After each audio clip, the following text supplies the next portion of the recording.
महाराज अंदर टाइम చేయాలి time గుర్తుకోండి occupation Jagan time చేయండి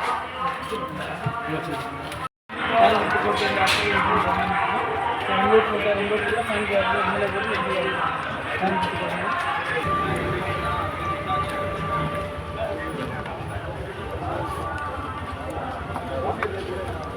అందరూ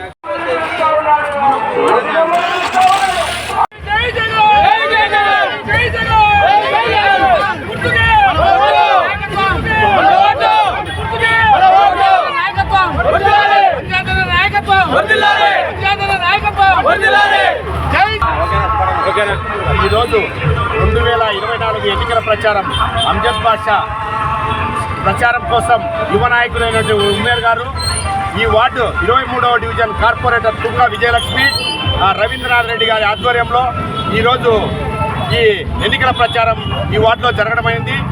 ఈ డివిజన్ ప్రజలు బ్రహ్మరథం పట్టడం జరిగింది. యువ నాయకుడు ఉమేర్ గారికి బ్రహ్మరథం పట్టింది. ఇది ఎందుకు పట్టినారంటే ప్రజలు స్వచ్ఛందంగా ఏం చెప్తున్నారంటే, అయ్యా ఈ బుగ్గొంక ప్రతిపక్షంలో ఉన్నప్పుడు ఏ నాయకుడు పట్టించుకోలేదు. ఈ బొగ్గొంక సేఫ్టీ వాల్ను నిర్మించడం అమ్జద్ బాషా కృషితో ఎంపీ గారు మేయర్ గారు పట్టుబట్టి జగన్ రెడ్డిని ఒప్పించి ఈ గోడను నిర్మించడం వల్ల మేము ఈరోజు సురక్షితంగా పండుకుంటున్నాము, మేము నిద్రపోతున్నాము. వాన చిన్న వర్షం పడితే ఇళ్లలోకి నీళ్ళు వచ్చే పరిస్థితి ఉన్నది. ఆ రోజుల్లోనే ప్రతిపక్ష నాయకుడు చంద్రబాబు నాయుడు కానీ ఈ టీడీపీ నాయకుడు ఇన్ఛార్జ్ అయినటువంటి శ్రీనివాసులరెడ్డి గారి ఎవరు పట్టించుకోలేదు. దీన్ని పట్టించుకొని ఎన్నికల ముందు వాగ్దానం చేసింది అమ్జద్ బాషే ఈ కళను నెరవేర్చినాడని మా ఉమేర్ గారికి బ్రహ్మరథం పట్టడం జరిగింది. ఈ కార్పొరేటర్ గారికి బ్రహ్మరథం పట్టింది. ప్రతి పథకం ఇంటికి చేర్చిన ఏకైక భారతదేశంలో ఉన్నాడంటే ఒక జగన్మోహన్ రెడ్డితోనే సాధ్యమైందని ప్రజలు అంటున్నారు.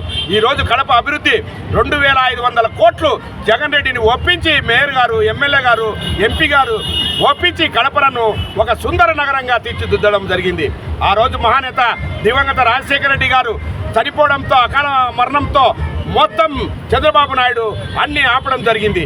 తర్వాత జగన్మోహన్ రెడ్డి గారు వచ్చిన తర్వాత రిమ్స్ను సూపర్ స్పెషల్ హాస్పిటల్ గాను కంటి ఆసుపత్రిని కానీ తర్వాత క్యాన్సర్ హాస్పిటల్ కానీ అన్ని నిర్మించడం జరిగింది. తర్వాత వాటర్కి ఇబ్బంది పడుతున్నారని బ్రహ్మసాగర్ నుండి 570 కోట్లు శాంక్షన్ చేసిన ఘనత వైఎస్ఆర్ కాంగ్రెస్ పార్టీది. ఆ ఘనత ఎవరికి దక్కుతుందంటే మన అమ్జద్ బాషా మినిస్టర్ గారికే. ఇంత కష్టపడి కడప నగరం కోసం ఒక సుందర నగరంగా తీర్చిదిద్దడం జరిగింది. ఈ రాజీవ్ పార్క్ కట్ట అయితే చూడండి, ఈరోజు ఎక్కడ చూసినా పార్కులు నిర్మించడం జరిగింది. ఆ రోజు పూర్వము చెట్ల కింద కూర్చొని రచ్చబండలు అంటున్నారు. ఈరోజు కడప నగరానికి ప్రతి ఒక్క ఏరియాలో పార్కులు నిర్మించడం జరిగింది. అటువంటి నాయకుడు ప్రజలు బ్రహ్మరథం పట్టుతున్నారు. ఈ 6 నెలల ముందు వచ్చిన తెలుగుదేశం నాయకులు ఓట్లేస్తారా?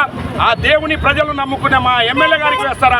చూడండి, మా ఎమ్మెల్యే గారు ఒకటే అడుగుతున్నాడు, కడపకు నేను న్యాయం చేసింటే నాకు ఓటేయండి, లేకుంటే లేదనే దమ్ముని నాయకుడు జగన్మోహన్ రెడ్డి అమ్జద్ బాషా అని మీడియా ముఖంగా తెలియజేసుకుంటున్నాను.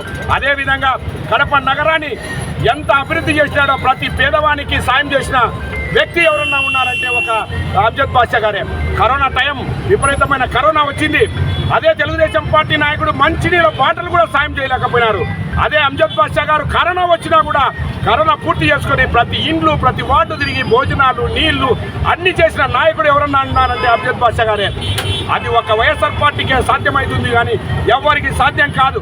ఎవరో కొత్త వస్తున్నారు, కావాల్సే ఒక అఫ్జల్ ఖాన్ అనే వ్యక్తి కాంగ్రెస్ టికెట్ నాకు వస్తుంది నేను ప్రజలు అంటున్నాడు. ప్రజలు ముస్లింస్ ఎవరు అఫ్జల్ ఖాన్ నమ్మరు.